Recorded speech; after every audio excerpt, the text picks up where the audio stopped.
All right. Hey guys, welcome to the Journey podcast. This is episode 10 of what was formerly the Team Destined and Illusion Gaming podcast, and now it is the Journey podcast. And today we are joined with Tex from Vaping Gamers.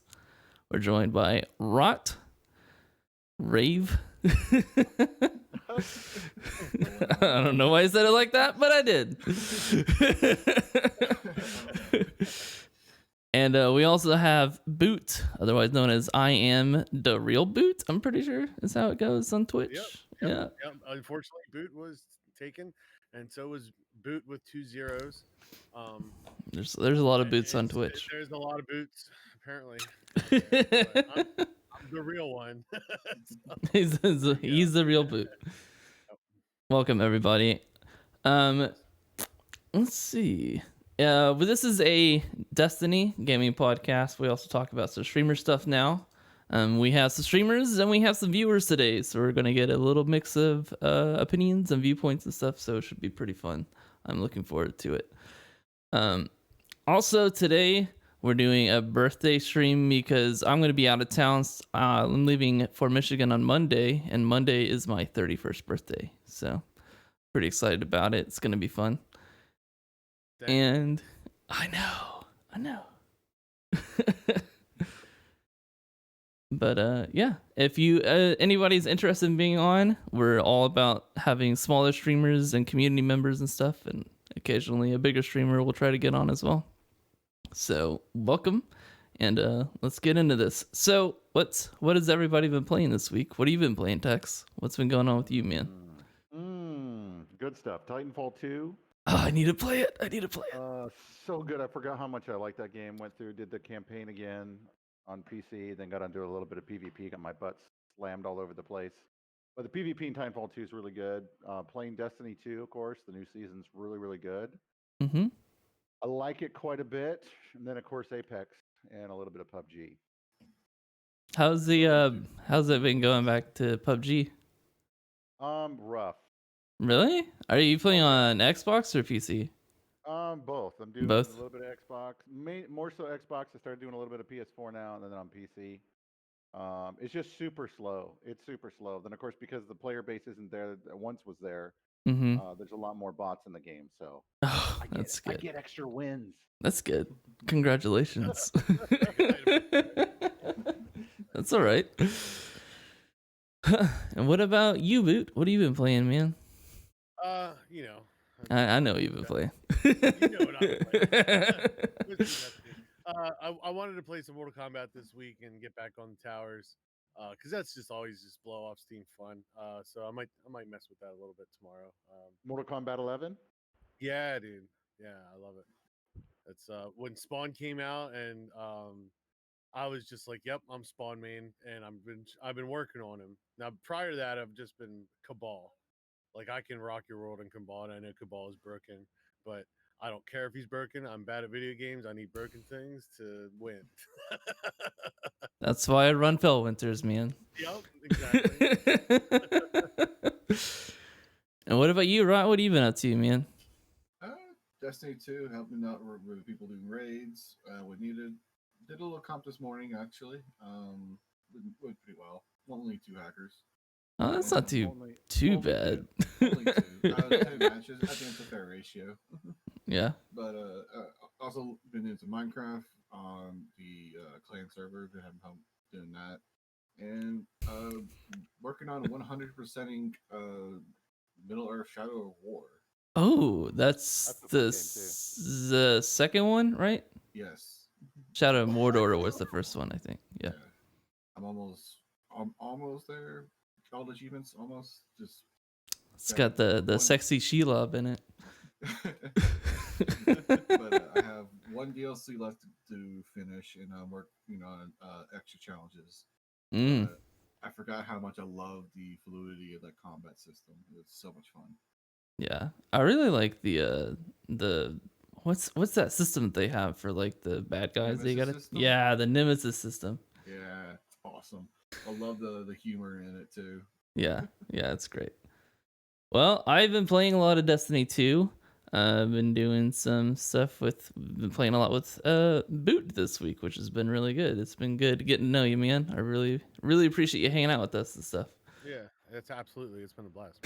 Sure. I'm It's sorry I don't have a beard, okay, guys? Hey, what we talk about in chat stays in chat. You just keep that to yourself. Oh my gosh, Hulk throwing him right under the bus. My goodness. Sold out. But yeah, sorry, I didn't mean to interrupt. You interrupted yourself. I know, you were complimenting me. No, it's been it's been fun.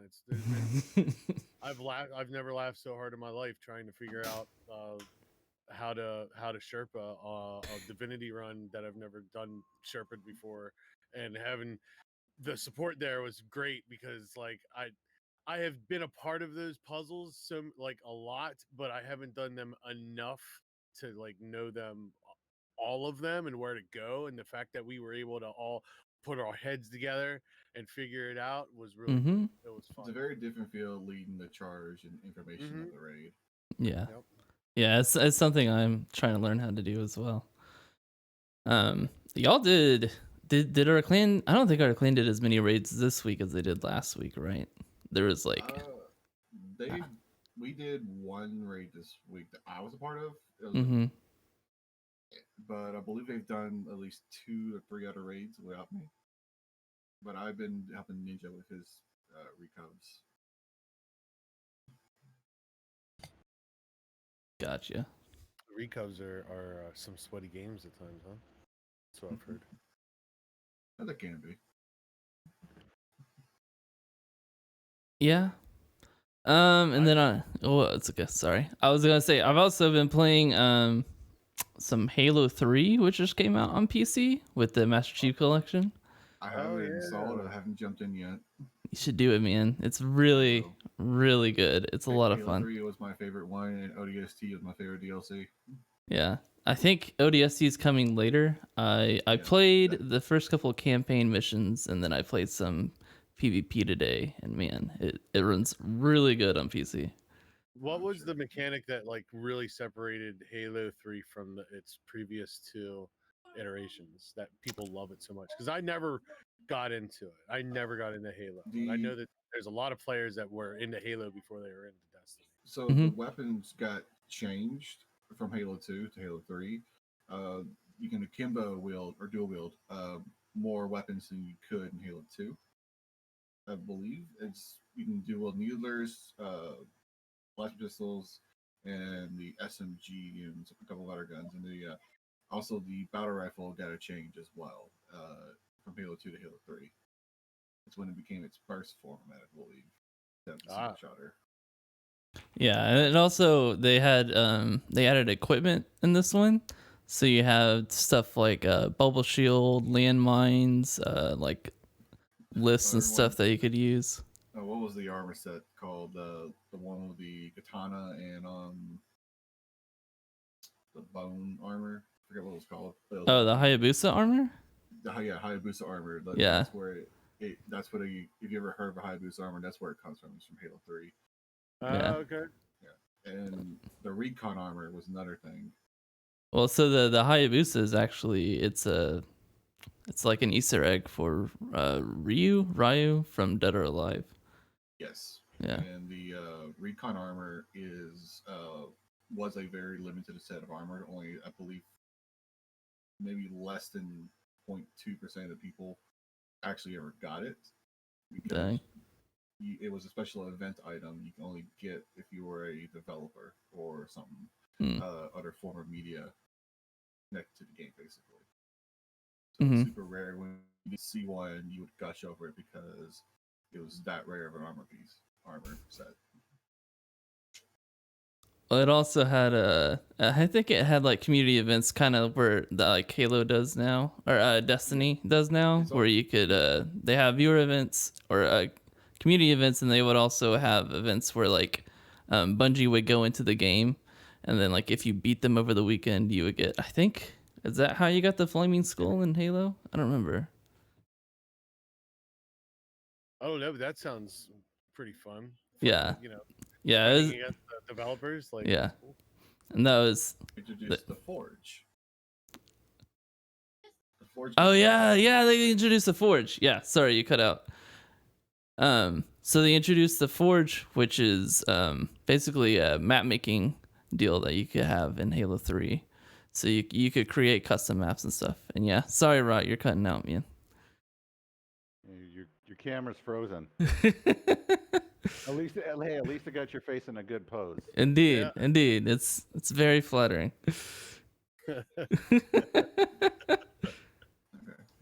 There we go.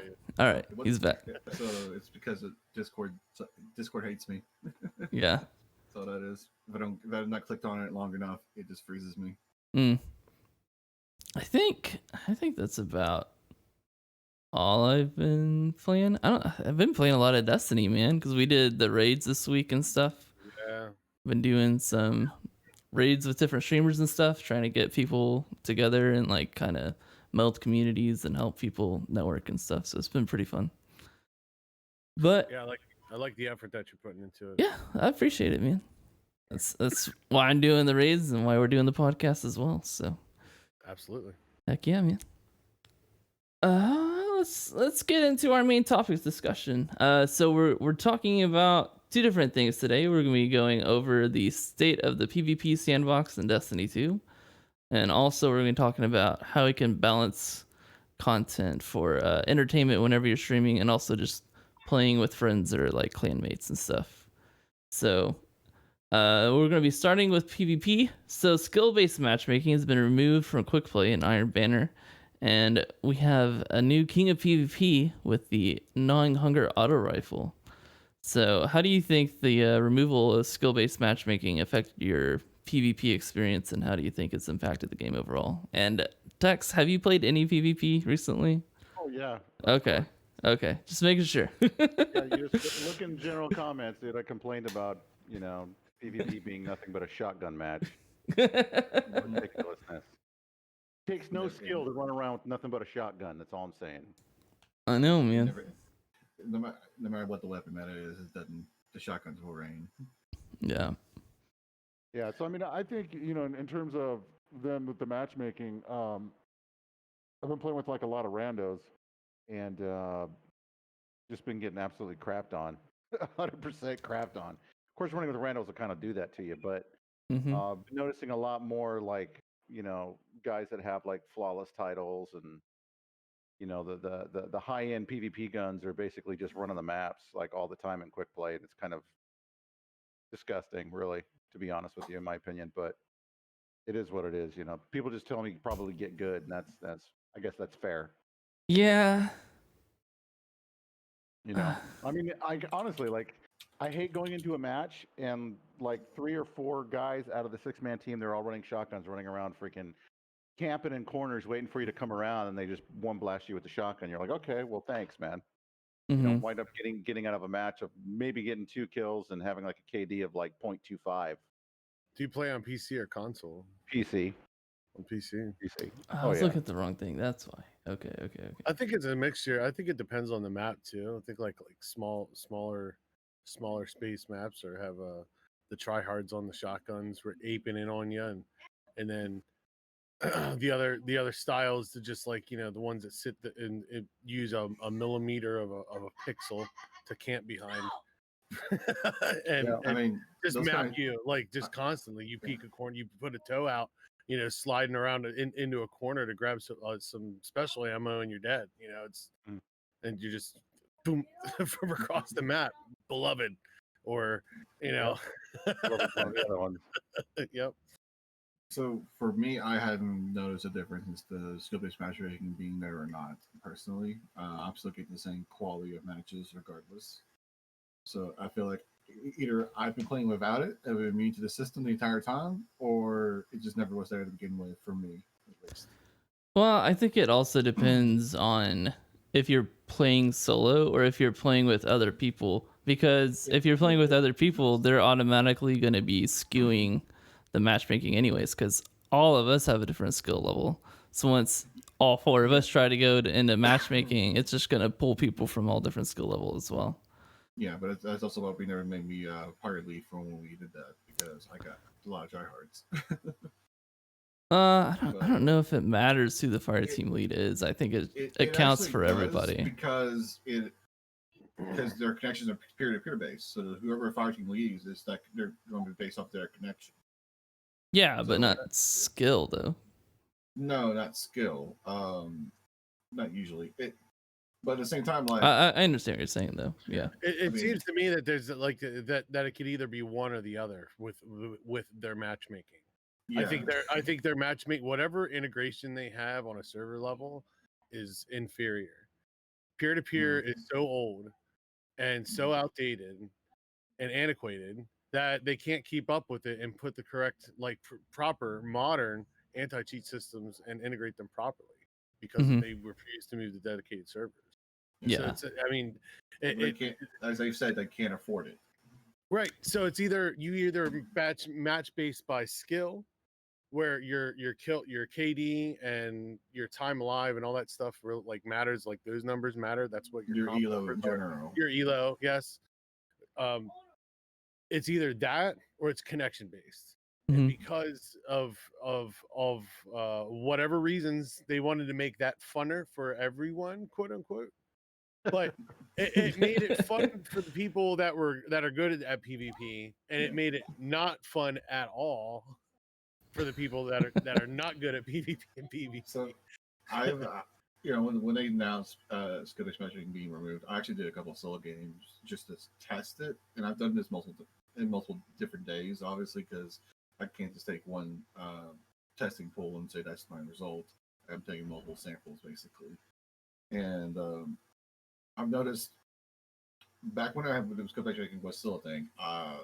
The skill level of the team, the way they would balance it out was if, like, say they had one really good player on this team, they would bring a bunch of lower tier skills to fill that one player's team, and then put maybe 1 to 3 average or above average skill players on the enemy team to keep up with the really good guy on the other team, and then fill those slots with average to low average players. That's what I felt like it was more like, and now it's more of a similar basis still. I feel like a lot of my then I probably have this worse luck in getting randoms in general. They just don't they don't know how to shoot a gun basically half the time. But I have been a couple times where I've actually been even if I have a 20 kill game, I'm not at the top of the board anymore. I'm like 4th or 5th. So it's definitely unbalanced the game for sure for a lot of players. I think removing it, what little of a system it was, is a major deal change for a lot of people who want to play PvP. Yeah. So from what my understanding is that since they've made that change, it's actually like there's been a lot more people playing, like especially when Iron Banner was out, they were saying that PvE is usually like leagues ahead of where PvE or PvP is. It's usually like PvP player bases down here. And when Iron Banner came out and they got rid of skill-based matchmaking, it was like here in terms of like comparison to PvP. Yeah. So I feel like it's definitely renewed interest in PvP. I don't know if it's gonna help with retention at all. I feel like we're going through a placebo effect right now, where everyone Probably is just wanting to get on with the train right now, try it out. Mhm. They are coming up with false positives, basically. Yeah, I think. Go ahead. I think a lot of it too had to deal with the pinnacle drops that Iron Banner had too as well. Mhm. Pretty much the start of the season, everyone's grinding it out to get as high of a power level as they possibly can, and so it's one of the quick ways to do it. Go in, have a freaking stacked team, and just freaking demolish everybody, and then get your gear real quick. And this being the best season since Shadowkeep happened, brought back a lot of people, including myself. Yeah. To Destiny 2. So, well, and that's that would kind of saturate a bit. Yeah, as we were talking about last podcast, this is the season before the expansion is when a lot of people come back as well. So just in general. every year. Yeah, just so a lot of people are getting on, trying to get their power up, trying to get things done to get ready for the next expansion. So that probably also has a lot to do with it. But Noticed again, it's still quite a few new lights lately too. Like Yeah. there's some other people that are just genuinely new to the game, you know. And hackers. Friend of mine was we were at the tower, who's my clan. He's actually one of my mods, Predon Joker, and he some guy came up to him and messaged him and said, "Hey, how do I get to Banshee 44?" And he was looking at his and it was all green and white gear, man. It was a brand new account, and he literally he's like, "Okay, follow me," you know. Yeah. I think that's cool, you know. Yeah, that's cool. But yeah, no, what I was gonna say is that again, you can still go back to that fact that the PvP player base was almost in line to where the PvE player base was. So there is still more interest in PvP now than there was before. Oh yeah, I will concede that. That is very true. I think so. I think you could say that. Yeah.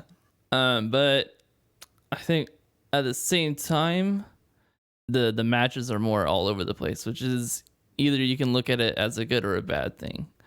Because if we'll go in with like a stack and we'll just wreck people, and then occasionally we'll get wrecked, which was happening before. Yeah.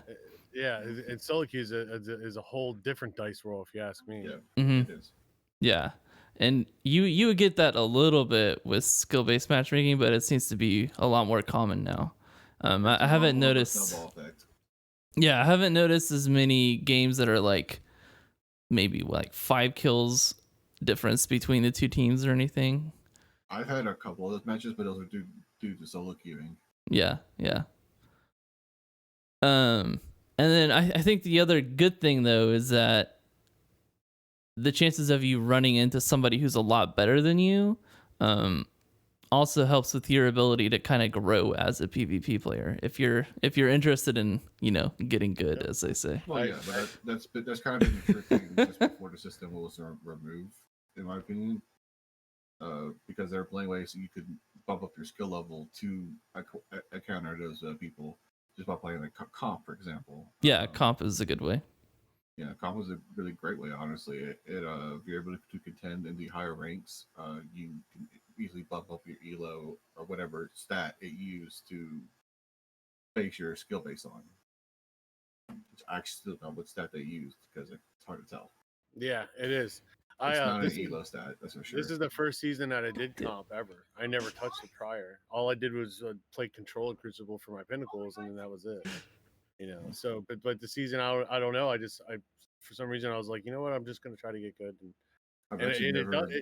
it has taught me a lot about like I should not have been standing there. I should not have used that ability that way. I need to aim better. I need to learn how to survive a little better, or use this natural cover, and it's there's a lot to it. Yeah, no, I guess, part of it, sure, I can learn, after I get done with my salty rage, which happens quite a bit. Not so much on stream, off stream, for sure. It's kind of one of the reasons why I don't ever play trials. Just, I happen to be one of those kind of players that I'll go and run around a corner, boom, freaking one shot by a sniper or something. I tried the new, the new trace rifle in PvP, and it's garbage in PvP, which is kind of nice, which means it's not going to get nerfed. It's not an laser tag. Yeah, so, you can have fun with it, but yeah, it's not. Oh, I did, and I tried killing somebody by holding the orb, and I danced around the guy for like 15 minutes as the orb slowly but surely killed him, and he tried to kill me. Yeah. So that was kind of fun, but I'll never use it in Crucible ever again. It's garbage in there. But Crucible, it is what it is. It's always been kind of difficult. I mean, in terms of how Destiny approaches it, in D1 it was always they were nerfing one gun or the other, so everything changed all the time. So I'm kind of glad they're not doing it this time around. But what is the real solution to it? Probably skill-based matchmaking, I think, would be better. Yeah, and I think some playlists still has skill-based matchmaking, right? Well, comp obviously does. Yeah, that's what I was gonna say. Because last night I was playing with Denzer and Felonious and comp, and I was getting my butt kicked for like a good long while, and then I had to eventually warm up and start getting good. And I was still mostly getting my butt kicked, but it's doing better at least a little bit. Weirdly enough, Trials is not skill based still. That's Trials odd. It's based off your card. Oh, that's true. Yeah. So they have a totally different system for that then. Yes, but it's still exploited to where you can be on your last win to get flawless, and you can come up with someone a brand new card. Mm-hmm. Yeah. So. No, I did have some fun plays with my supers, so it wasn't too bad. It wasn't too bad at all. Trials was rough for me. I've only played, I think, a total of 8 or 9 games, and by people who said, "I'm going to get you your first win," and they were good. They're genuinely good players, and even then, they were just like, "Okay, I'm sorry, man. We won rounds. I got a couple of kills, but." Man, it is so sweaty in trials. Like, and there are legit good players at the bottom of the card. There's no doubt about it. But there are also I have experienced the wall hacks and the aim bots and the teleporting and the whole 9 yards. We had those matches too, and it's just like, come on, man. Like, for an average guy who with a 0.9 KD in comp, like I can't get a single freaking win so far in trials. So but yeah. I tried. Have you all? I think I tried like 1 week, and then after that, I just gave up on it. Yeah, I did it the first week. At some point, I want to kind of go back in, but yeah, it's not something I'm super worried about, honestly. I'm waiting until they drop the Moment of Trials armor sets before I do it, because it's getting the Trials win is going to be one of the requirements to upgrade it. Yeah. Well, if we want to talk about shotguns, we can go ahead into one of our other discussions. So some weapons are extremely powerful in PvE.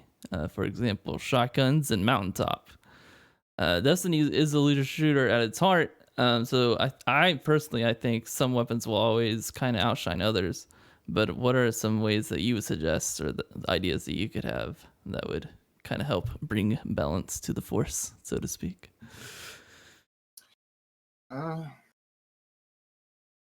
Weapon wise, I think damage wise for most weapons are pretty alright. The issue would be with some of the classes in general, because Titans and Warlocks have such high speed capability and momentum that they can get you closer faster than a hunter could with a shotgun. Close that distance quicker and stuff like that.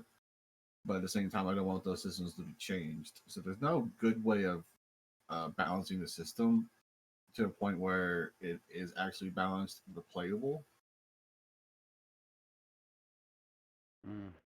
Yeah, it's funny. They seem like, because they're always concerned about power creep, right?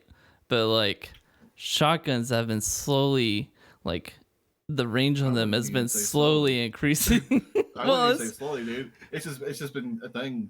It's always been. But I mean, like, I'm thinking in terms of like, so I was playing Halo today, and Halo does a lot of its weapon balancing by like weapon counters. So you had a lot of that in Destiny 1, I would say, whereas like, because you could usually counter a shotgun with a fusion rifle because it had more range. But unless you're using Aaron's Hill, you're almost always going to be losing out to a shotgun just because of the... Telesto does some work in PvP. If you have That's true. Telesto is pretty... But you're going to trade. Telesto, you're at least... That's what I was going to say. You're at least going to trade. Because those sticky grenades or whatever those things are, that is not clearly not a fusion rifle at all. Whatever. I call them game breakers because they've broken so many mechanics. Yeah. Well, you know, I'm just going to go on a limb and say this.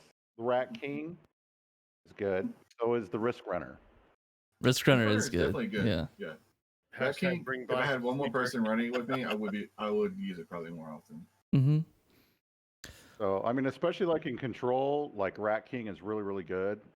Packs quite a punch, even if you're just running it by yourself, if you're getting pushed by somebody with a shotgun, which always happens.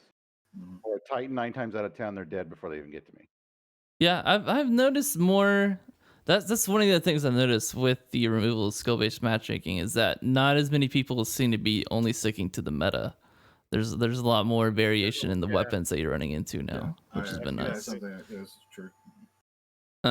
So part of that is I've seen a lot more like sidearms, which I guess has a pretty fast TTK and would probably be considered a good counter to like shotguns or something. If you're hitting your headshots, yeah, it is. There's some pretty good sidearms out there. Breachlight, Devil's Ruin, Lonesome if you get a good roll. A couple of others I can't think off the top of my head, but there are some really good ones out there that can kill really quick. Last Hope. Last Hope. I mean, even that. I mean, that thing. That's a little slapper. It's got a longer range than the single tap ones. Which honestly, I think I prefer single tapping sidearms over the burst sidearms, but that's a personal preference. Yeah. Mm-hmm. What was that one from the What was that one from the Forge? It was just like a bunch of numbers. I can't remember what it was, but it's a full auto solar sidearm, and it's got a high fire rate. Dead Men Walking, something like that, because it is a reiteration. It might have been. I don't know. I never use them. Yeah, I just got it this past. It was like a last season when they had the forges back up and running for a part of the, the whole AFK thing. It's still a thing. People found a way around it already. Yeah. Oh, I know. Yeah, I know. Oh, it doesn't give you the same loot, but yeah, as far as how I've experienced, like auto rifles are still huge. It's almost like a gnawing hunger mountaintop seems to be a really popular combo with the warlocks, and I've even seen like double grenade launchers. I've seen a lot of my friend, my buddy Hawk in here, and he runs double grenade launchers in the Crucible. He's one of those people. He is. Does he run a truth teller or blinding grenades? I'm not sure what he runs. One of them is Breachlight, I want to say, or not Breachlight. What's the new one? That? Well, I don't think it's new, but there's a new one that came out with the preparation quest line. Yeah. Anyway, it is. What actually? I think it's fight. Sometimes he runs Fighting Lion, Classic. and then he'll run something else. Can't remember what. Mountaintop? No, I don't think he has Mountaintop. Really? I could never be bothered to get Mountaintop personally. You poor souls. Just go into freaking momentum control and just one tap people with grenade launchers. It's a good way to go. Yeah. So they're saying that the Forge one is called Dead Man Walking XX7463. Yep. I knew So it. that's what it was. You were correct, Rod. Congratulations. I've gotten it enough times. I hope I was right. For some reason, the numbers at the end is what stuck out in my mind of what the. Yeah, honestly, a lot of the Forge gun weapons are really, really good. Yeah. Friggin' threat level, blast furnace. What's the freaking nail auto rifle? The LMG that everyone uses. Yeah. My thought for like one of the things that might help with shotguns is, for one, I feel like the range is way too long, especially when you already have sliding to close the distance anyways.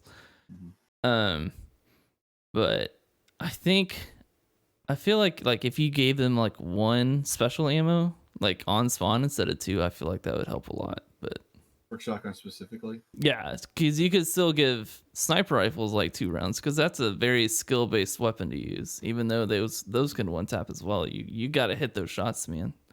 Yeah, you got to hit the headshots, or get a Biden Wolf with explosive payload and send in a Empowering Rift. Mm-hmm. And I would also like, because I know Denzer likes to use Chaperone, and I really liked using Chaperone in D1. So like a slug base, I would probably still give that 2 rounds, because if you miss a Chaperone, you got to hit that second shot if you want to kill. You want a chance to live. Yeah. Or the melee. There's some skill to some of the shotguns where you do have to be pretty accurate to get the most out of it. Mm-hmm. This is true. But there's some where you don't. Oh, that's basically the aggressive frame shotguns that are probably the biggest issue. I still prefer precision frame shotguns over it because I like to be accurate in the first place. Yeah. And it's like I can still one tap you if I hit you with my precision frame shotgun in the right spot. Mm-hmm.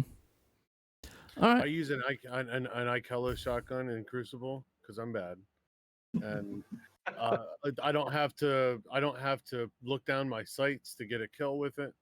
I can hip fire with it, and it will at least one taps some people, and it definitely two taps. Having that follow up shot that's immediately after the first one helps a lot, because that's one of the things I like about threat level as well.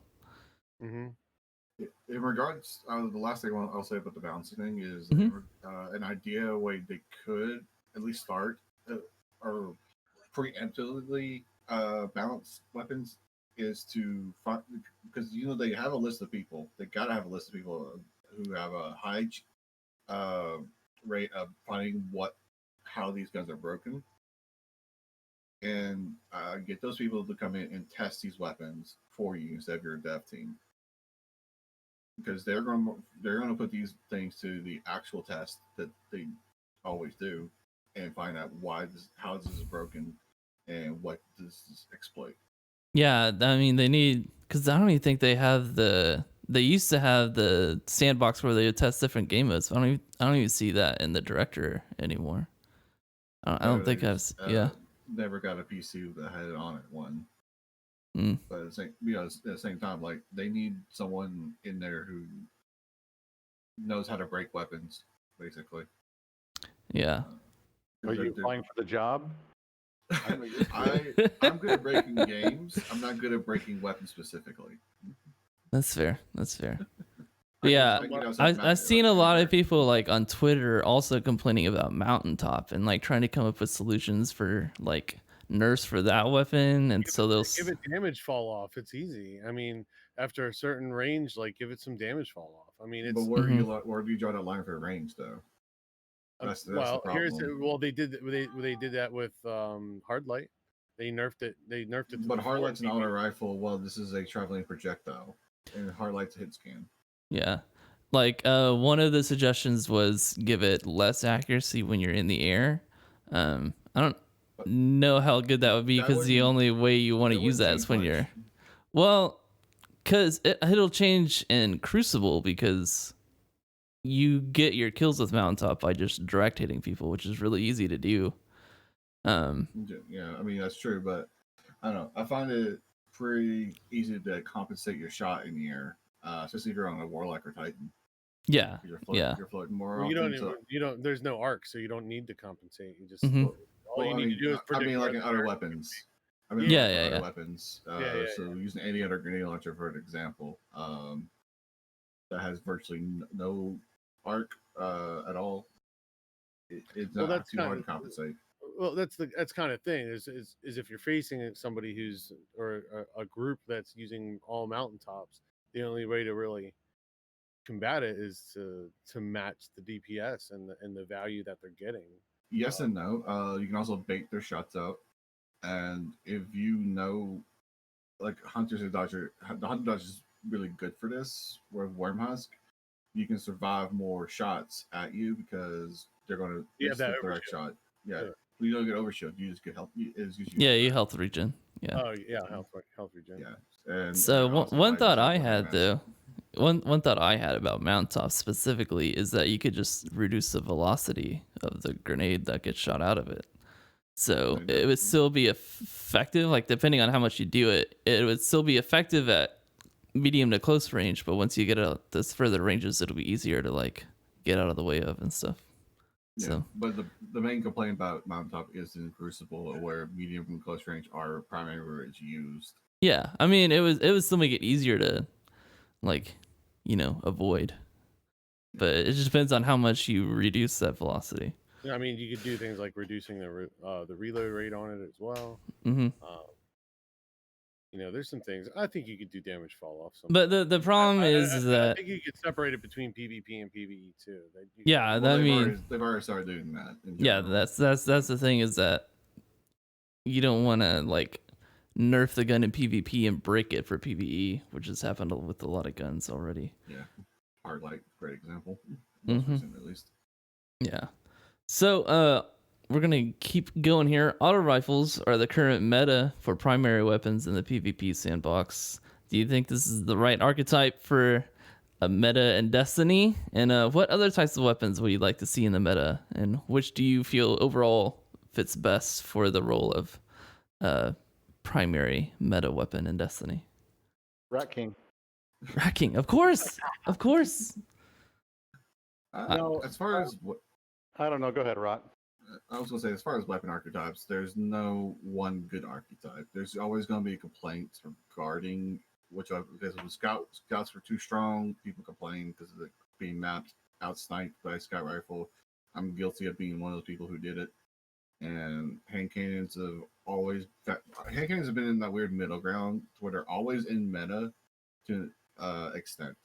Like even now they're still being used in the comp games like Dire Promise, Thorn, and some other weapons like that. Pulse rifles are one of the biggest complaints from most competitive players from my experience. Being killed by a pulse rifle that's really annoying because they have such a long range compared to a lot of other guns. They're I so, really so they're like so good. pulse rifles. Oh, I know they're called data rifles for a reason.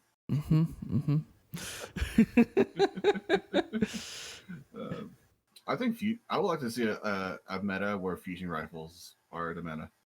That's just air intel, just in general. I'm playing Roblox right now. Yep, you're playing Roblox right now? All right, cool. I love you. He's playing Roblox right now, guys. Guess. Better than Minecraft. Yep. I don't know. Sorry, right? Well, I don't want to change the subject too much there. Sorry about that. I think that pulse rifles could use some love for sure. But you got to be careful with those too, because like stuff like vigilance wing. I mean, if you just like increase the damage and just buff it by 1 point, you're gonna be shredding people with that. Mm-hmm. I already get shredded by that thing. Yeah. Yeah. I've actually used it. I've used it this season, and it's actually hitting just as good as it was in year one. Yeah.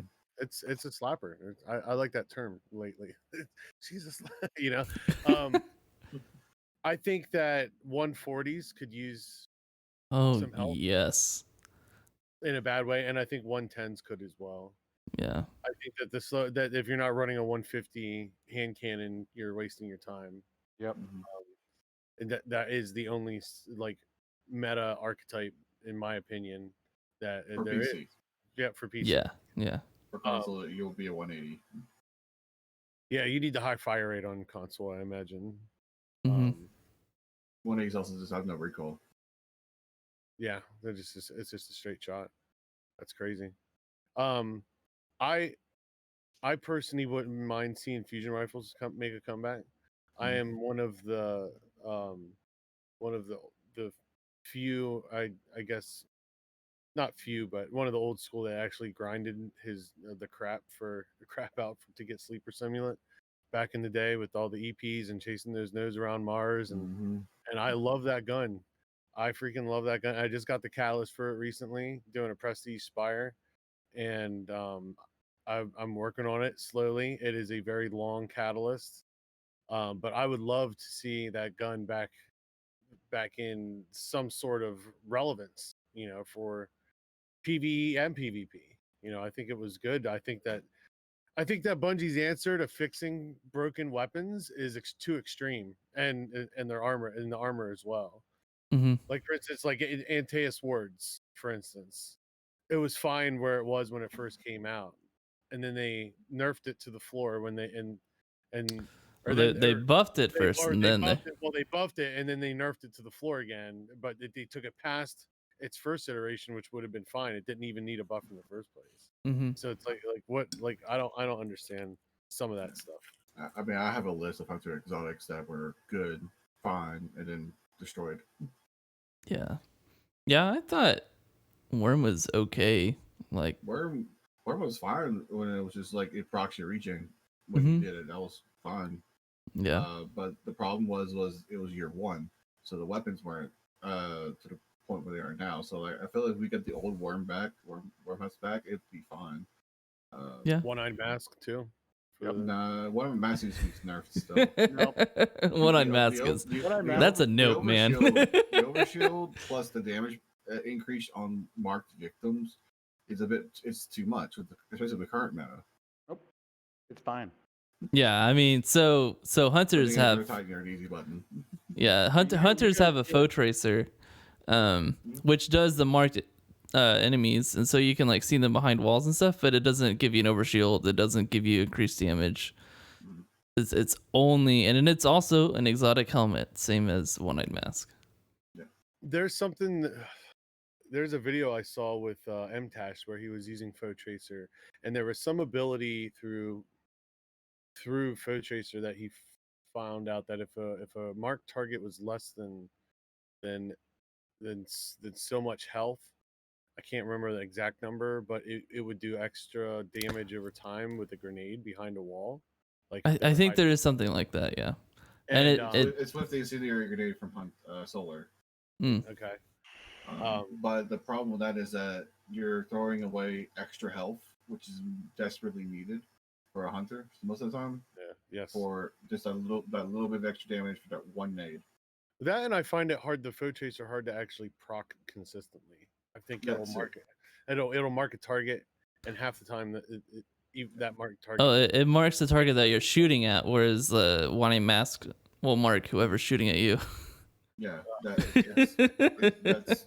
So what did we learn? The solution is simple. Just get a Titan and get a one-eyed mask. Obviously, I clearly. can't get the easy button, dude. Come on, It's not Yeah. it's not in me.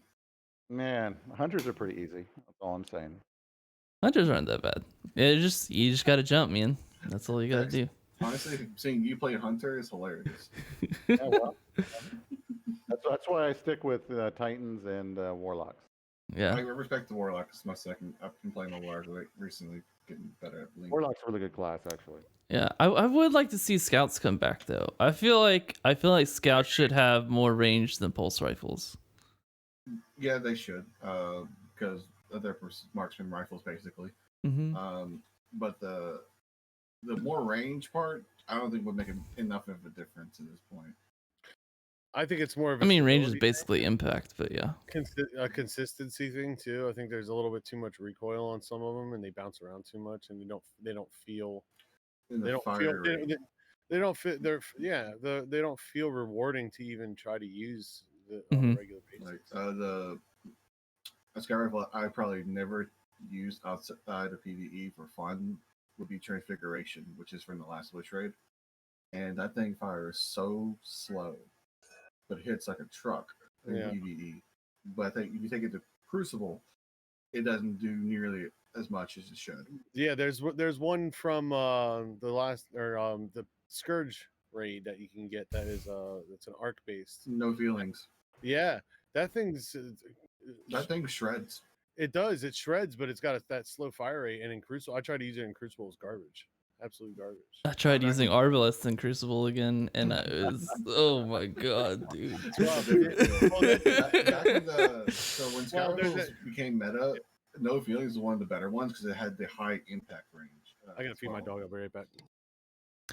Yeah, cause I've been doing weapon requests for the PvP stuff, and so I have to keep using that weapon until I go positive before I can switch to another one, and that was the only gun I couldn't go positive using.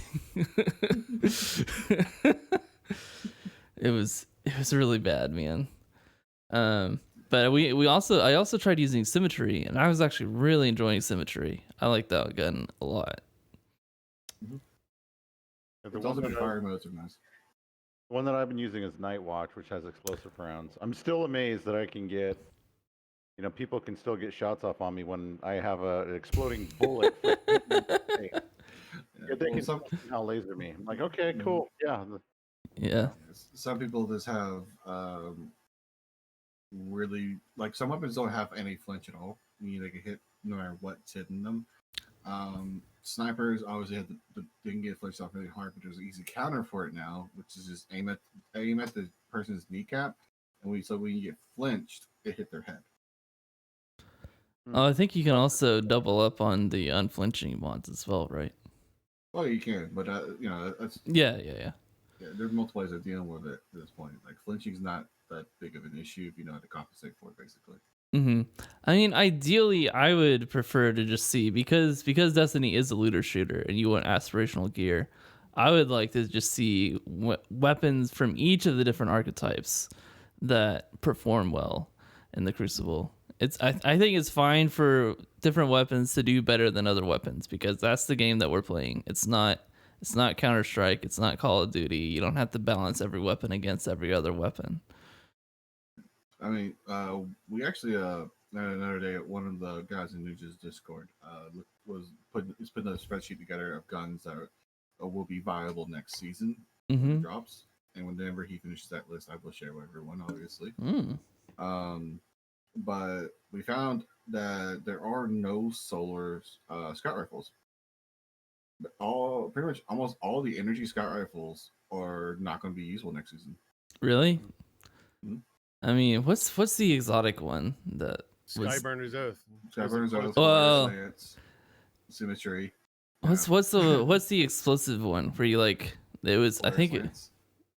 Is it the Polaris Lance? Yeah. And it's 6 up thing. That's right. Yeah. But, I wish that was a good gun, man. There's no legendary energy scout rifle that's coming over to next season, so they would have to have some new ones, obviously.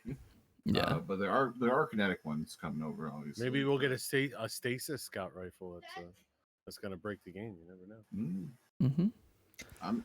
Stasis stuff I can speculate for days on those things, but we'll wait and see. I think people are theorizing that a Cold Heart might become a stasis weapon. That would make sense. Yeah. I'm just hoping the Hunters get Blink again. That's my only hope. All right. Yeah. So does anybody else have any thoughts on weapons and balancing and stuff inside of Destiny?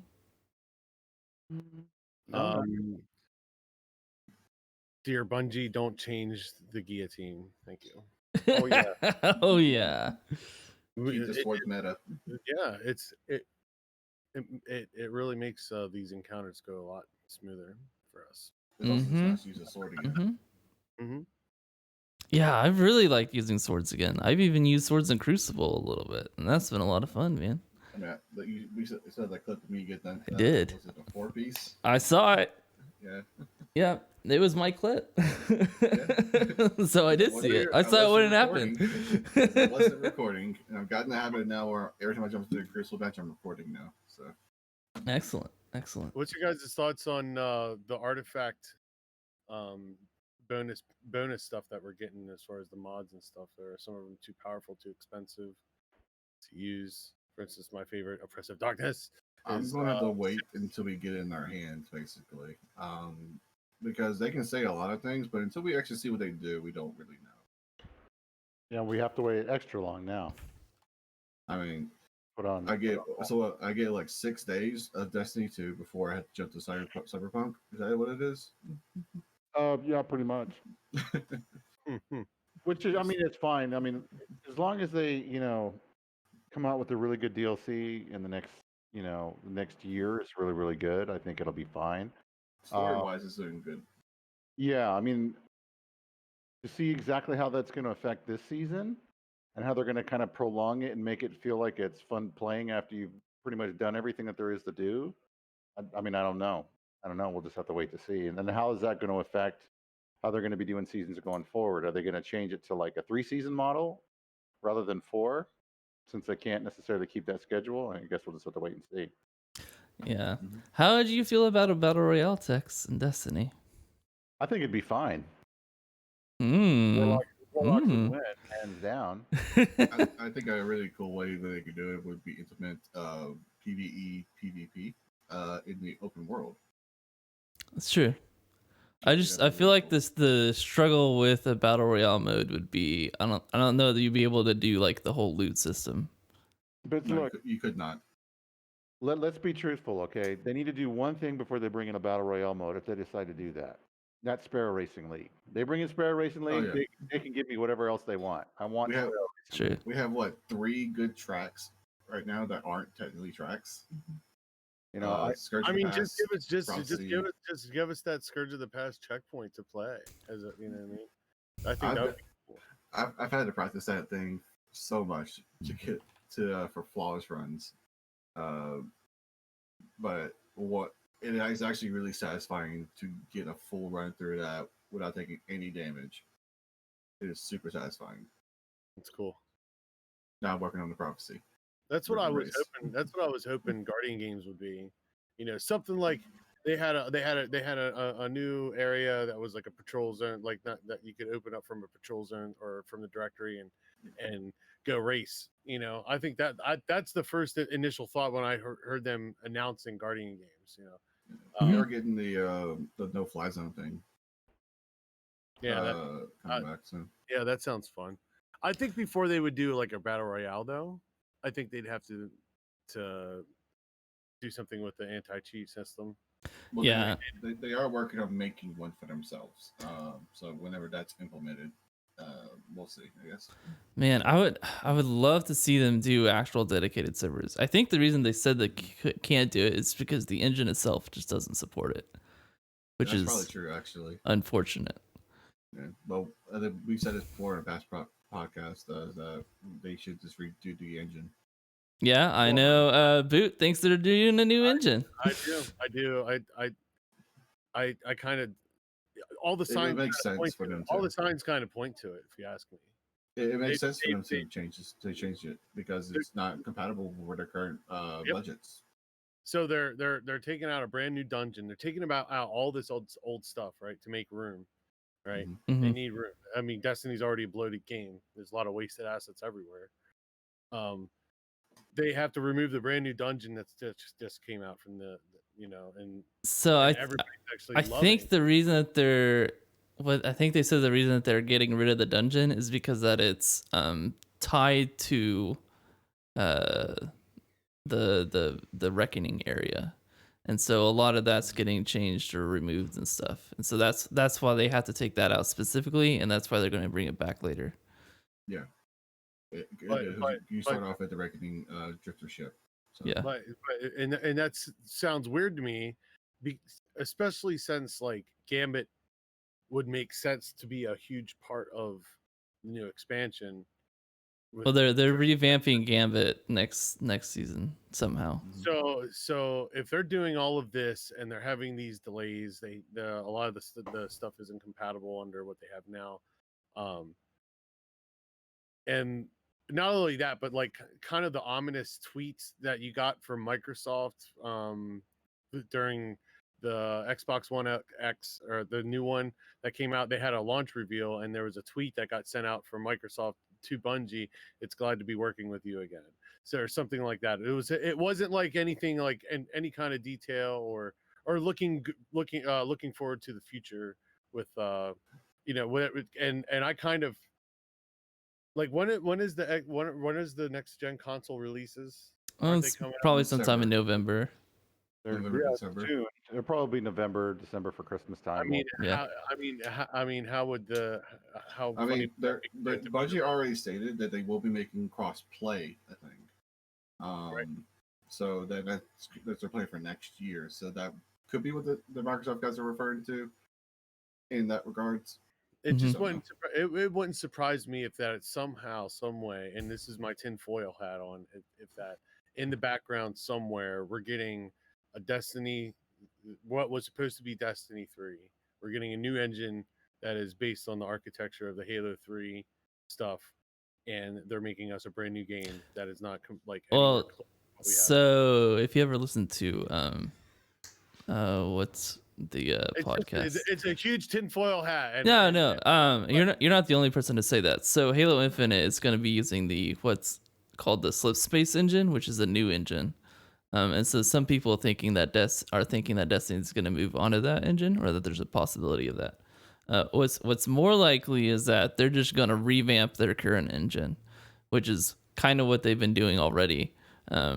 That's how they were able to do this big public event thing with the Almighty falling out of the sky and crashing into the background of the tower and stuff. So they're making changes to their current engine. Something else to keep in mind, Bungie did announce, I don't know if it's still a thing they're doing, that they are making a second game unrelated to Destiny. They are, yeah. Yes. But so another From that. another good point that Denzer brought up is that Destiny is based on a 16 tick rate. So it's basically like a refresh rate. So it'll update or sync every 16 like milliseconds or whatever. And so most games either run at like 30 or up to 60, I think. I know Battlefield is 60 for most of their servers. I think CSGO Call of Duty runs is at also 64 CSGO runs at 64 tick on Valve servers. Community servers, I think, are 124s. Mm-hmm.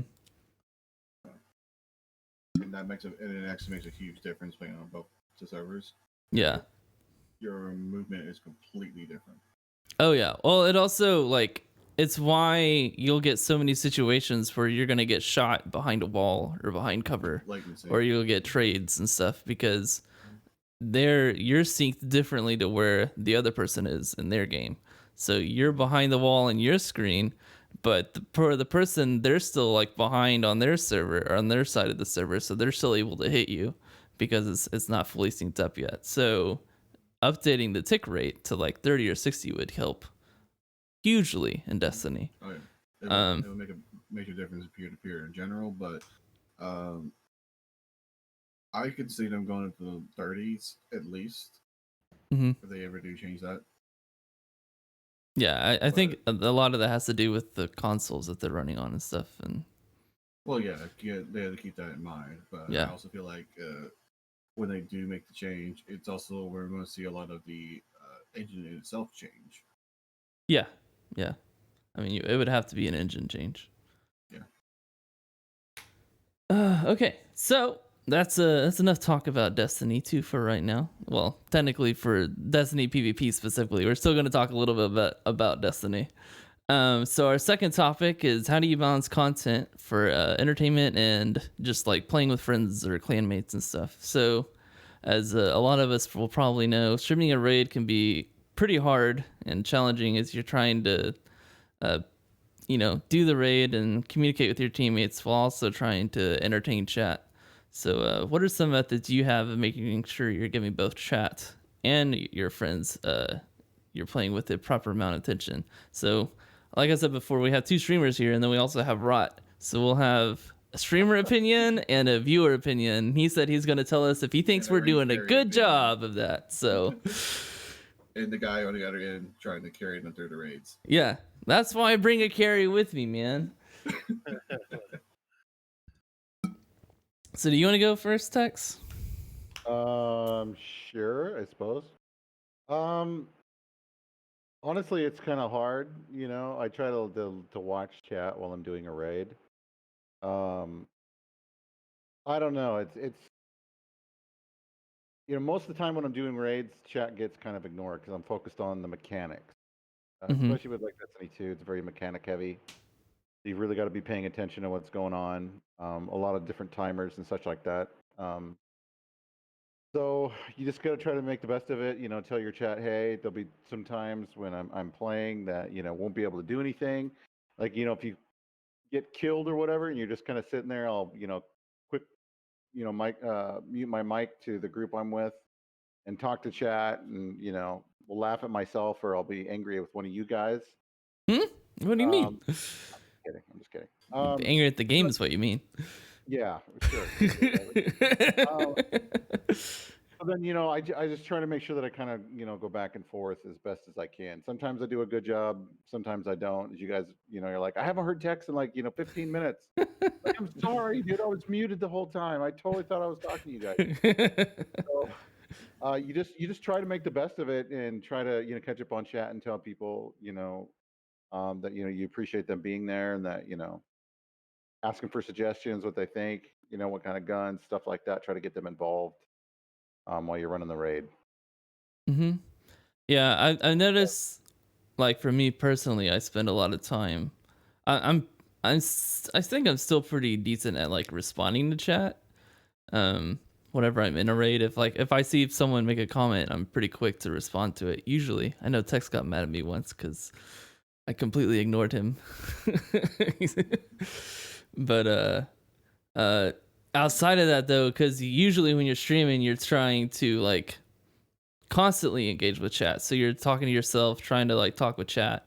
But whenever you're doing a raider stuff, you're usually focused on mechanics and talking to teammates. So that aspect of it doesn't happen as much still. So what do you think, Boot? What's been your experience? Well, it's all new to me, to be honest with you. So I'm still trying to figure that out myself, and how to balance that. And what I found has been working for me is just kind of take a moment in between your deaths just to glance over. That's about my time. Which, if I'm raiding, I find it actually very difficult to pay attention to what my job is and entertain chat at the same time, and make sure that they're, you know, I don't want to be talking over people either when they're making call outs too. So sometimes I'll forget to like push my my PTT or my toggle to mute that I have on my mouse. And if you're, I've been getting better at it. It Yeah. takes practice, you know. Yeah. Dude, sometimes you just forget. Like we were doing when you were taking us through the garden raid. I was screaming at my son to wake up. I totally thought I was.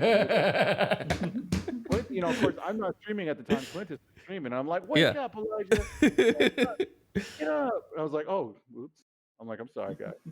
Yeah, I've done that before. I've yelled at my son to go to bed with my mic not muted from the hallway, and I'm not sure if it picks up very much, but it's it's a thing. It's just one of those things you just got to get used to. So everybody's. That's one thing to remember. I don't know. I guess it's easier for me to do like interact with chat if I'm just like doing dumb bounty grinds or something like that, or just like pooping around a planet somewhere, and so but like stuff like PvP easier too because I die a lot, so I'll be able to glance over. But as far as like raids and stuff like that, and even like the 1080 nightfalls and stuff, that's tough. I still haven't even done those yet. We can do it, man. We'll do them. Mm-hmm. At some point, eventually. So one of the things I started doing, which I think I mentioned before, is I'll start doing. I used to do push to mute myself, or hold a mute, and that's good for just like talking to chat and not distracting the people that you're playing with or the other streamers that you're like co-streaming with. But what I started doing now is toggle deafen. And so what that helps with is I don't have a bunch of people talking in my head when I'm trying to talk to chat. So it helps me focus on engagement with the chat. Because when you're streaming, your number one job is to engage the people that are watching you, unless you're doing a podcast. But outside of that, and that's kind of why I like to have Sherpas. That's why I try to get Duck or Rot or Tasha or somebody to help Sherpa the raid, because my focus is doing what I need to do, get my job done within the raid, and also hang out and talk to chat. So what do you think, Rot? What's your opinion? Well, from the raid team side of it, I can compensate. I pick up your slack usually, or I try to. That's just me being the carry, though. As far as like callouts go, as long as you can hear my callouts, I'm all right. If you're deaf in Discord, I do sometimes have a problem with that, because then you're not going to know if I'm asking you to do something or whatever. So that's my only gripe whenever that comes up, because Clint says that has done that before, where he's actually hits his deafen button, not his mute button. Yeah, and the issue with that usually is you'll forget and you leave it off. Yes. Then he goes, no one's talking. I have a thing in my command that one of my mods put on called. All you have to do is say mic muted or just muted in general, and it'll spam a big picture in ASCII that says Mike muted. I like it. Yeah. Well, what I do is I have my second monitor and I'll split it between chat and Discord on the other side, so I can go over and check to see if I'm muted occasionally. Now, on the viewer side of it, because I do watch you guys review your raids, I do appreciate you being able to respond to chat. It's always nice, and especially when I'm giving you advice for these raids or something like that. Yeah. We were getting a lot of that last night trying to do that divinity puzzle. Yeah, I was in the voice chat with everyone else. Yeah, you guys did it, so we all listened in. But yeah, no. From the viewer side, it's nice. It is definitely nice for you guys to interact, at least attempt to interact with chat. Of course, some people in the chat, myself included, do find it very entertaining when you guys failed miserably. Hey, now, hey. I always win, dude. I don't know what you're talking about. Yeah, you're welcome. Yeah. Well, I mean, I try not to deafen whenever we're like talking about roles and stuff, and I'm at the point now where I know most of the mechanics, so you generally speaking know what my job is at least. Yeah, I'll ask you what job you want, and you tell me the job, and I'll let you do it. I will, you played with me many times in multiple raids.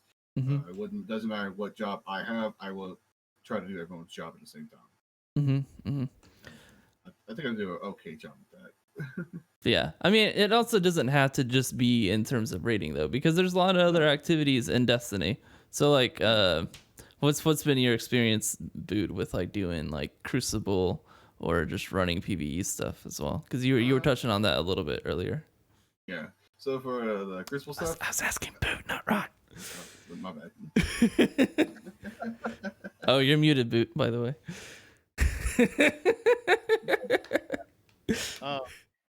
So I don't know. I guess Yeah, for Crucible it's a lot easier.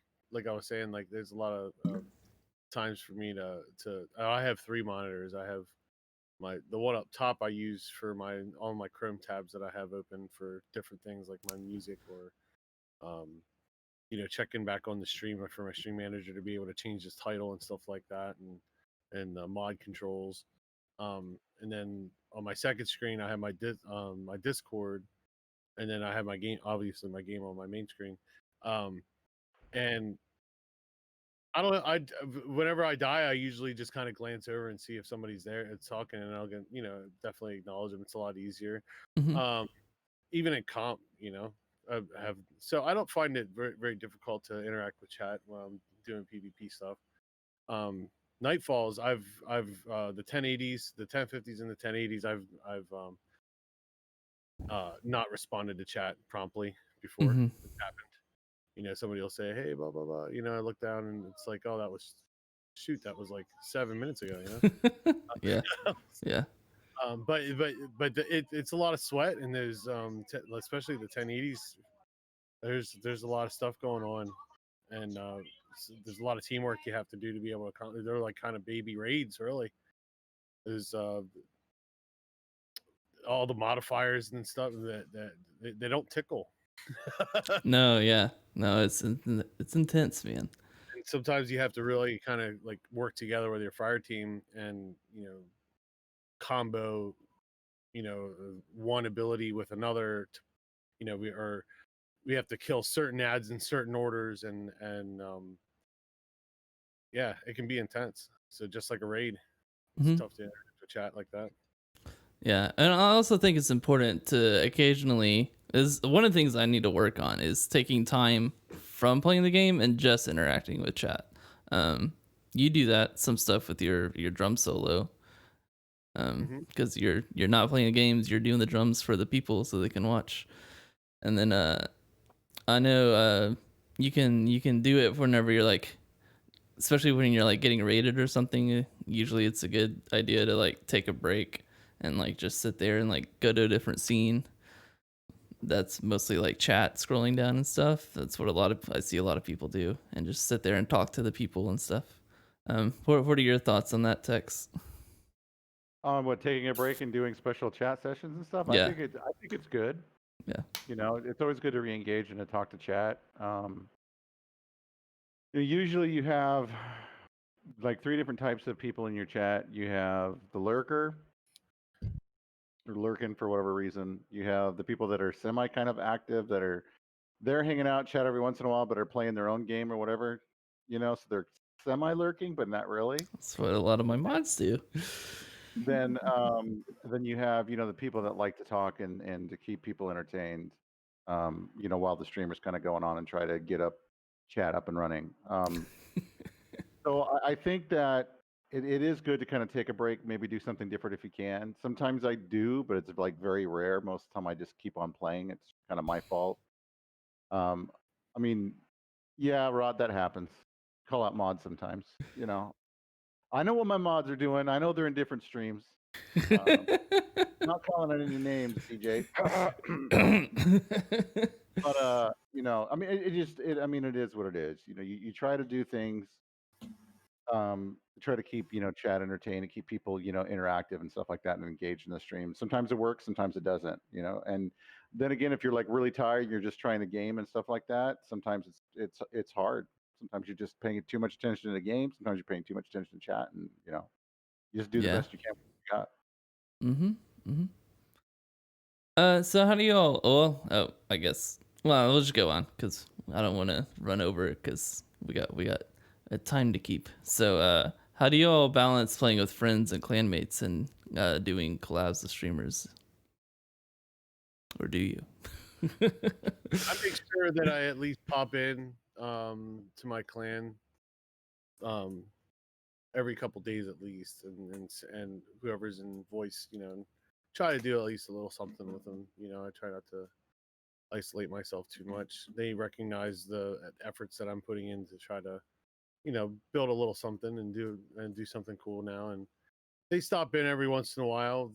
My one buddy Predon, he's one of he was my first mod, my first sub when I made affiliate. He's a really funny guy and works for Comcast and makes jokes and stuff. He's pretty cool. Helps me a lot with like the back end technical things. Really smart guy. So I interact with him probably more than any of the guys out of my chat. But I've done stuff like activities like Nightfalls and running Gambit and stuff with them, and you know we're all around that demographic with, you know, late 30s, early 40s. Some guys are even older than that in their 50s, and we have, you know, we even have like a 15-year-old kid. You know, he's a sweet guy. You know, so it's been really fun though, expanding past that, because to me, like, the reason that I started streaming, to be honest with you, is because I wanted more people to play games with. Yeah. And just because the guys in my clan are all, you know, we're all old guys, and for the most part, and their availability is pretty much limited to whatever their family resources are, and some of them, sometimes, at most of the time, we can't even get together for a raid. So I started branching out to other discords, and then started streaming here about almost 2 months ago. So not quite 2 months, and it's been, well, I was streaming before that, but like not like really taking it to the point where, yeah, I want to make affiliate and, you know, that kind of thing, and bring cool content. And it's been real, man. It's been cool. I've actually made a lot of really good friends in networking, and I spend most of the time. My son's interrupting me right now, but It's most okay. of my time It's all right. hearing Dad. Yes. If you're done your dinner, yes, you may be done. If you are not done your dinner, you must finish your dinner and then get ready for a shower. Okay. I love you. Inside an ancient volcano. Family time with Boot, Yeah. which is cool. My son's got no sense of anything either. He comes in all the time. Dad, I'm like, what? You know, you want to play construction with me? I'm like, I'm streaming right now. Sure. So- I'm not doing anything right now. So I don't know. I think that I've had a lot of fun branching out, and I don't really have any regrets. um, but I still love my clan mates. You know, we still do game, and even if we're not gaming, I'll still, like last night I just popped in just to chat and say hi, and it was cool. You know, got to catch up, and they're very excited for me. So Mhm. Yeah, I try to like, because I've been trying to organize the raids for streamers and stuff. So I've been doing a lot of stuff with like text and stuff. So that's kind of been more of my focus, is getting to know and like I guess getting to get closer with other streamers and stuff and hanging out with them, and that's kind of been where I've been putting most of my work. And so now I'm trying to like kind of bring it back a little bit, and also make sure I'm trying to spend time building up my own community and hanging out with friends and spending time with the clan and stuff as well. So that's finding the right balance for that has been kind of tough. But it's also been funny because I've been trying to organize these raids and like, oh, I'm sorry, I can't join because I gotta like, I got raids with the clan or something. I'm like, well, I mean, if you want to stream, then maybe you want to hang out with some other streamers. It might help you stream, but you know, we'll make this more of a thing, and maybe it'll motivate people to join for the streamer raids or podcasts more and stuff. So You never know. I mean, networking is always tough. mm-hmm. I mean, I've got a young son, and I've got, a wife too as well. Then of course my job can be really stressful too. So I haven't been around in streams as much. In terms of playing it, I try to play with the community, like off stream and stuff like that.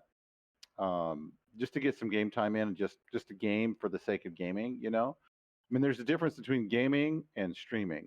When you're streaming, you're trying to focus on the game and chat, so it kind of goes a little bit of both ways. So I need to have that downtime of just gaming with just the friends I've made through streaming, like Rot and you, and um, a lot of other people in the community, Anubis, who was in chat earlier, Double D, even Pop Top. Sorry, man. That Yeah, no, Pop Top's fine. That I'm not gonna just say he started hanging out in your chat after I told him I wouldn't play with him as much anymore, but it might have happened. Well, I mean, it happens here and there. I try to do what I can. I'm only human, and I'll make mistakes and such like that. And of course, you're not going to be able to please everybody. Some of the stuff I've heard, what people say behind my back and stuff, are kind of, it is what it is. But it's all good. It's all good. You just take one day at a time, do the best that you can do, and that's all you can do. Has Feloni's been telling on me? What's that? Has Feloni's been telling on me? Oh, 100%. No, I think that's one of the things you do very well, though, is like making sure you spend like a good amount of time with chat, because I see you often like playing Apex or Titanfall and stuff with people.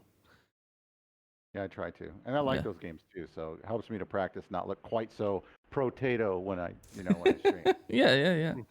Professional potato. So what's your viewpoint, Rod, as a viewer?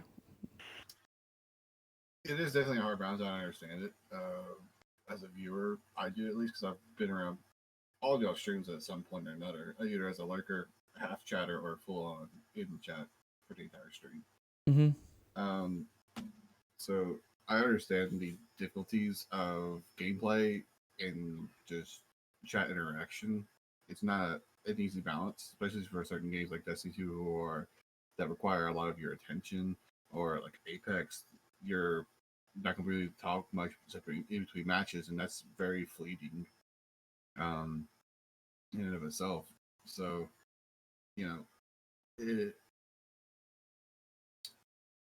so people like me, I'm able to understand, appreciate, your abilities to talk to chat during a lot of these high focus moments.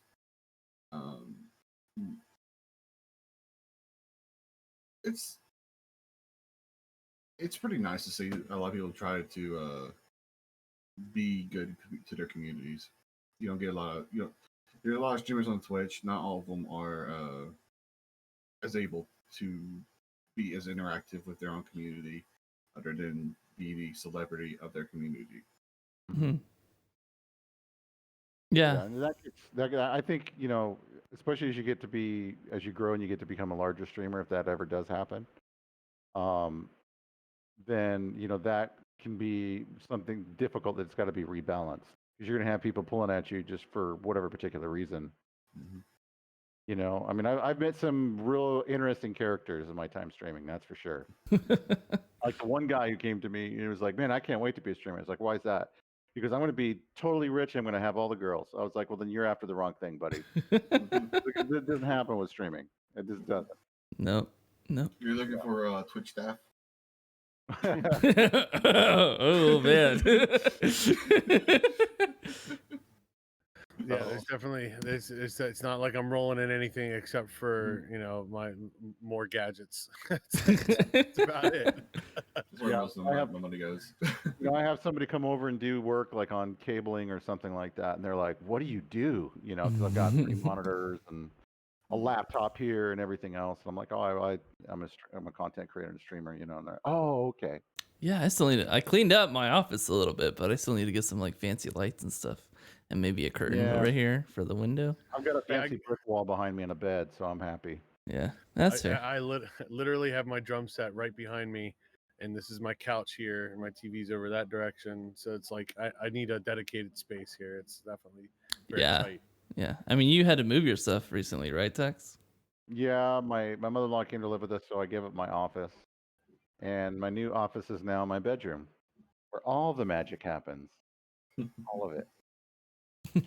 All of it. Well, that's gonna be it. I think we had another deal, but we kind of already covered it. So we're just gonna go into our guest interview, and so Boot is our guest today.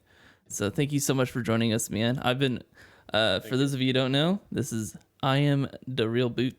I'll give you another shout out. Thank you. I appreciate it. Um, Always the love, man. Yeah. So, who are you, man, and what do you do? My name's Boot, and I am a full-time single dad. I used to do construction on an industrial level, and some commercial stuff too, but mostly like very high-end, like pretzel factories and stuff like that, and food grade facilities. I worked a lot at Johnson, a lot of the machinery in there. I did quite a bit of residential framing growing up, and I got into metal framing and did a lot of that for a while. I could do ceilings and a lot of residential repair. I learned how to be a plumber last year. Put together the plumbing in a brand new hospital. Learned how to pour concrete a couple years ago, so I can pour concrete pads and run equipment and the whole nine. But the pandemic kind of led me to staying at home with my kid, and so honestly, I had this rig that I paid for to play video games and really high frame rates and really good graphics, and I decided to add a couple more monitors and just see what this puppy could do, and and I realized that hey, there's like people out there that can help me get started, and so that's where I took it, and I got hooked up with Queen's Discord.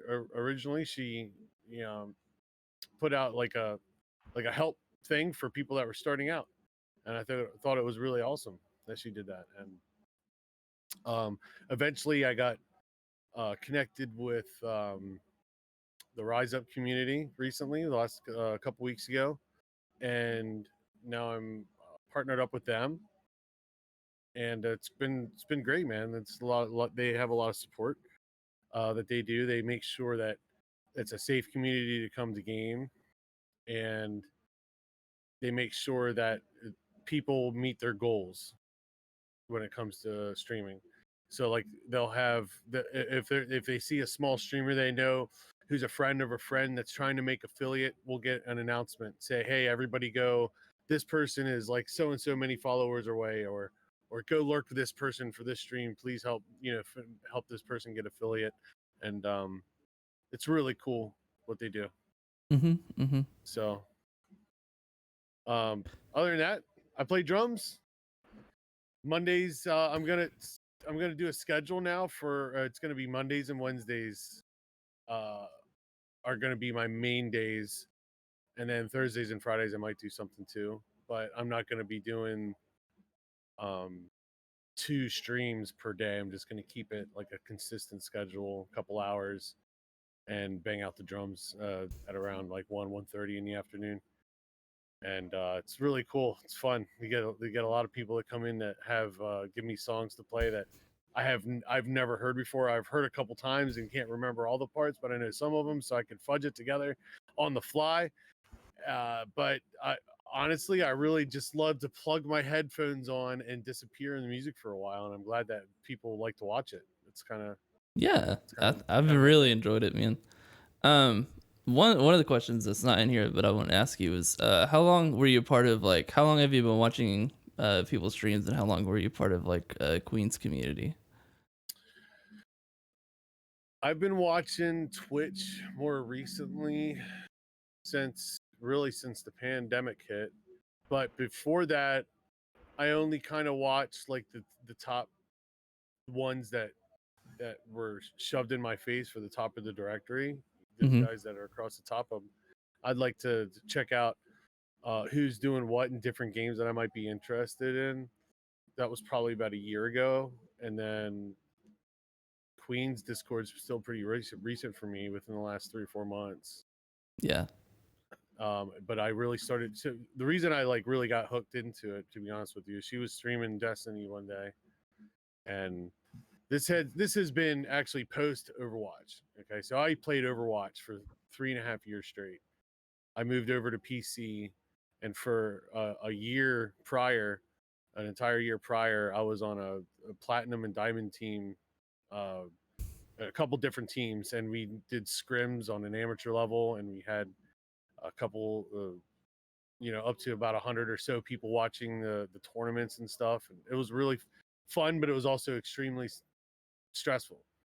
Very, very, very stressful being on an Overwatch team, even as an amateur, because you have 3 nights a week that you practice, plus VOD reviews with the coach, plus the game night that you have, so 4 or 5 nights of your week are completely just gone. They're dead, and it takes a lot. It's a lot of energy. So I had a falling out with the team that I was on, and I decided to just go dark and just poof. Like, I'm just done with that's why you see like a lot of the Overwatch stuff around my house. Oh, okay. It's just because I was that was my thing for a very long time. I got a whole like wall, like there's whole 2 shelves back there in the corner are all Overwatch pops. Every single Oh, wow. Okay, I didn't know that. Yeah. I got t-shirts, hats. I had a big sticker on my car for a while. Took that off. I got salty with. I haven't played the game for a while, so I started getting into Destiny, and then I started to see what streamers are doing what on Twitch. So I started watching Red Queen, and as soon as I came in her chat, I'd never been there before, and I just said, "Oh wow, you help people with raids and stuff? I've never done one of those." And then she instantly diverted her attention to me and asked me who I was, what I do, and when I said that I'm a full-time single parent of an autistic kid, she had her whole chat like acknowledge that and give me love and tell me how awesome and beautiful of a person I was. That's fantastic. And it made me feel like I was welcome, and I think that was what really tipped the scales for me, because I knew that I could give that energy to somebody too someday and welcome them in and make them and kind of spread that love myself, because I am that kind of person. I am very generous. I am very giving. When I have it, I share it all the time. And I felt the same thing from Queen and her community, and it's been a great time getting to know them, and they've opened up a lot of opportunities for me, and very appreciative. Really cool. Yeah. So have you seen Queen's Help Discord text? No, I have not. I'll send you a link for it. It's been really good. I've met a lot of really good streamers from that. Basically, it's just like a place for people to go in and hang out and like support each other. So you'll have like a streamer of the day, and then they'll have live notifications and stuff for everybody, and then you just have a bunch of people that go around and just hang out and chat and talk to each other and stuff. And there's been a lot of good support going around. So Good. yeah. Good. So what was your background in gaming, Boot? So what consoles you grow up on? What are your favorite games? Obviously Overwatch was in there. And do you prefer Yeah. PvP or PvE, man?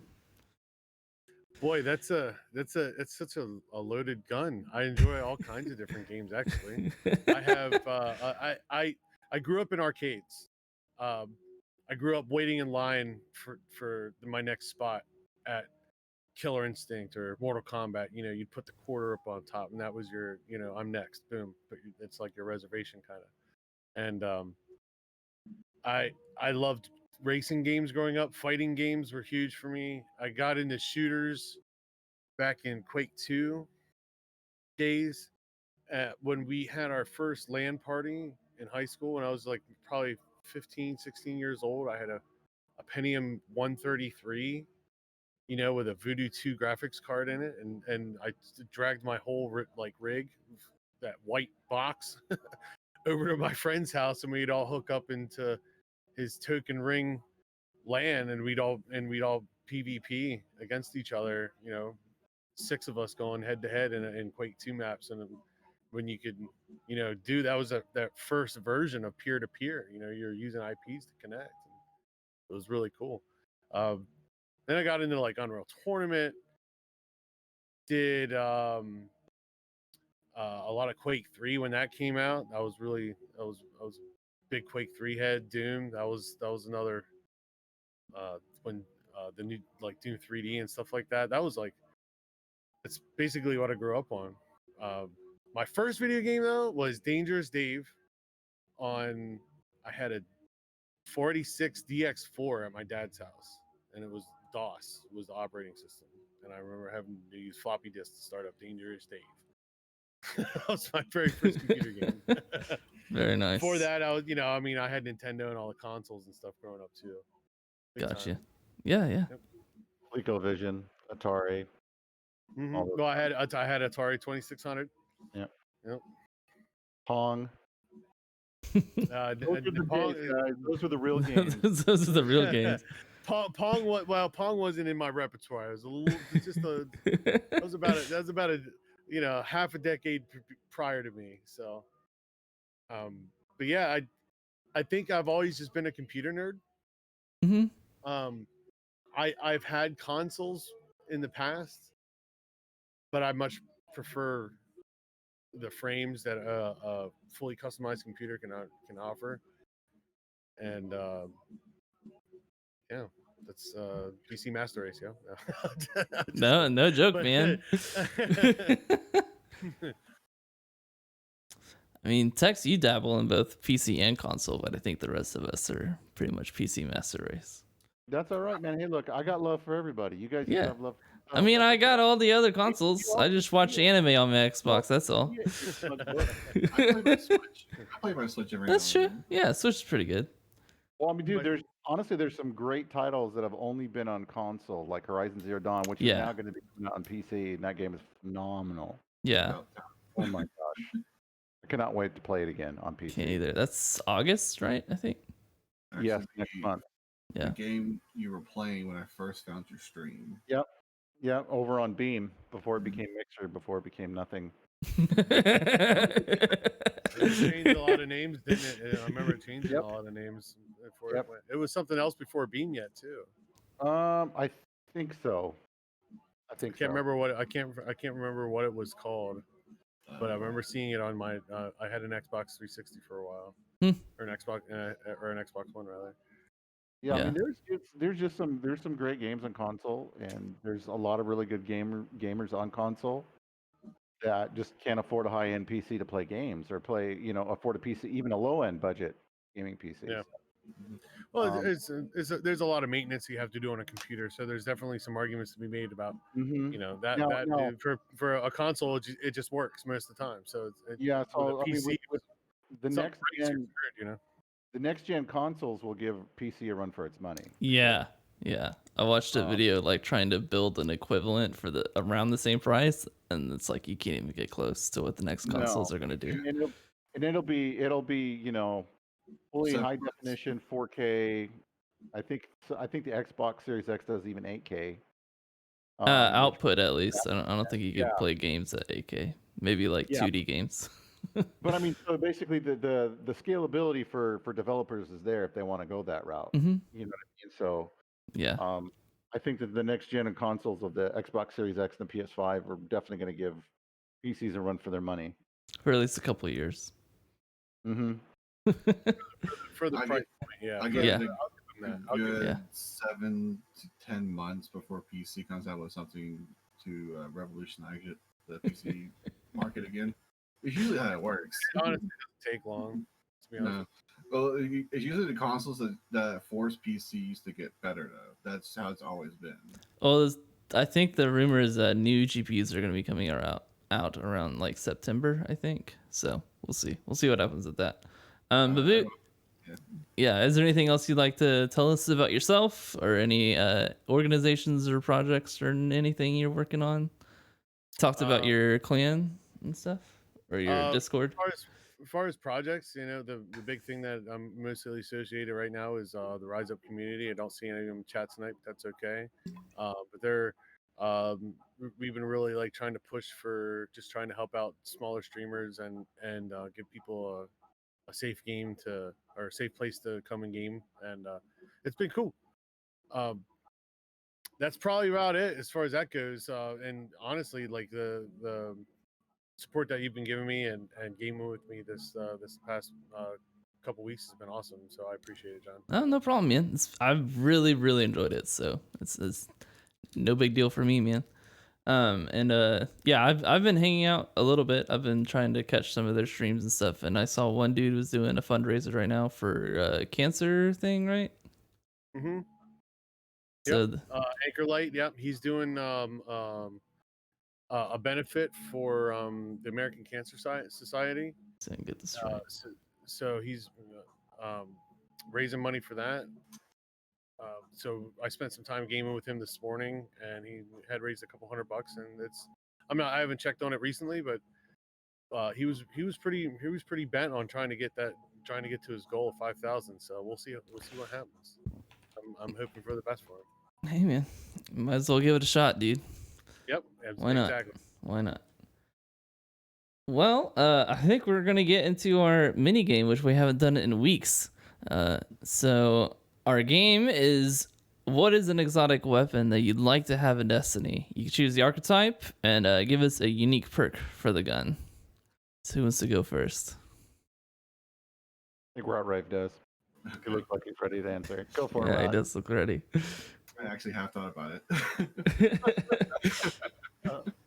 So I was wanting after my lovely hand cannon exotic idea I threw out last time.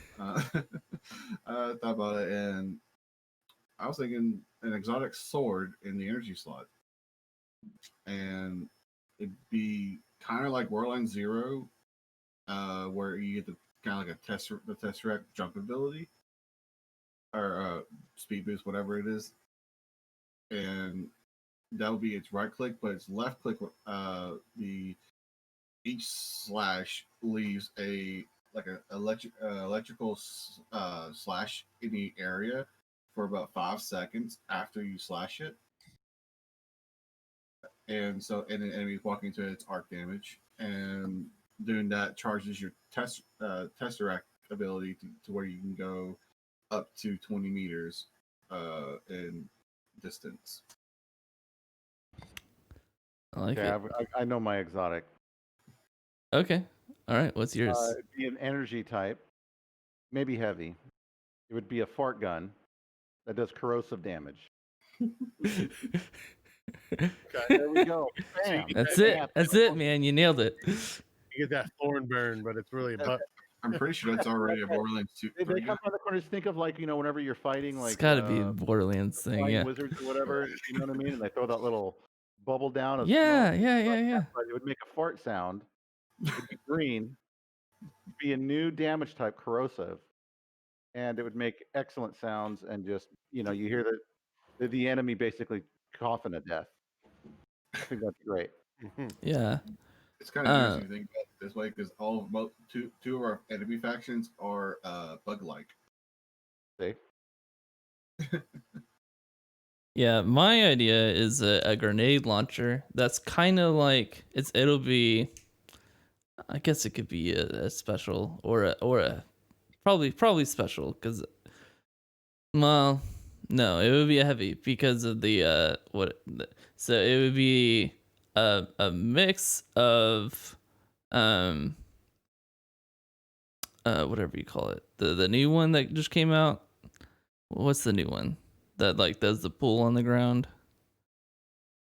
Oh, Yeah. Oh, Withermore, or whatever the heck it's Wither called. Horde, yeah. yeah. So it'll be that, except for it'll create like a void thing that'll slow people and also give them weakness, kind of like A fort an gun. oppressive darkness. So idea. Yeah. what you described to me is middle tree hunter smoke grenades when you're Yes. Yes. But it's not like a cloud. It's just like a thing on the ground, so you can like jump over it and stuff. Yeah.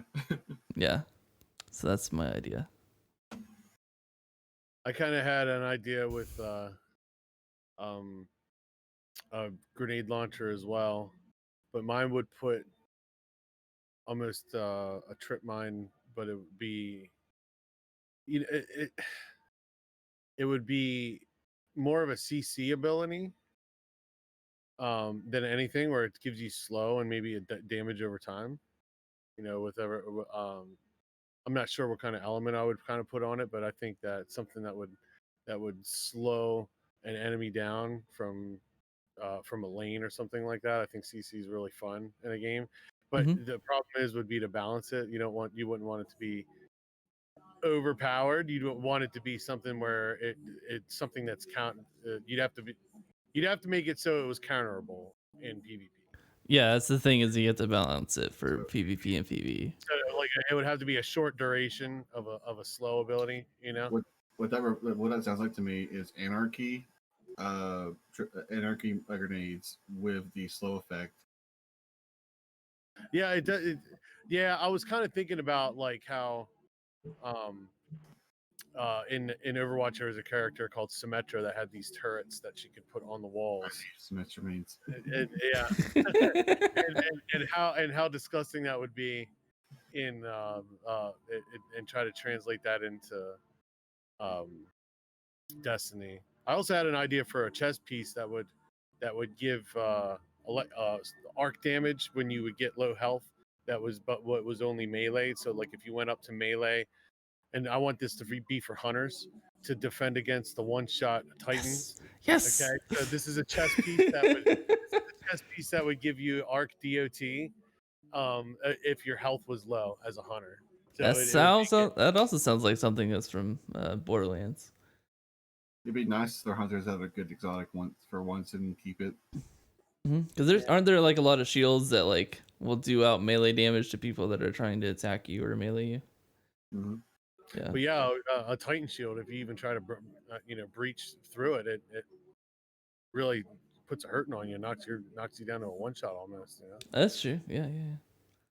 All right, guys. Well, that is it for the podcast today. We are going to be doing a stream after this, but I appreciate everybody hanging out. Thank you so much, Boot, for hanging out with us. Thank you, Tex. Appreciate you being on, man. And thanks, Rod, for also coming to join us and give us a viewer's perspective on things. So hope everybody enjoyed it. Thank you, everybody in chat, for hanging out as well. I'll be posting. I need to get a new icon thing for the podcast because we've been changing the names over and over and over again. So once I do that, I'm going to upload the last week's podcast and this week's podcast onto Spotify, and it'll go pretty much everywhere from there. On Anchor FM, and then it'll go to Spotify and Google and iTunes and everything else. So, Oh, nice. Yeah.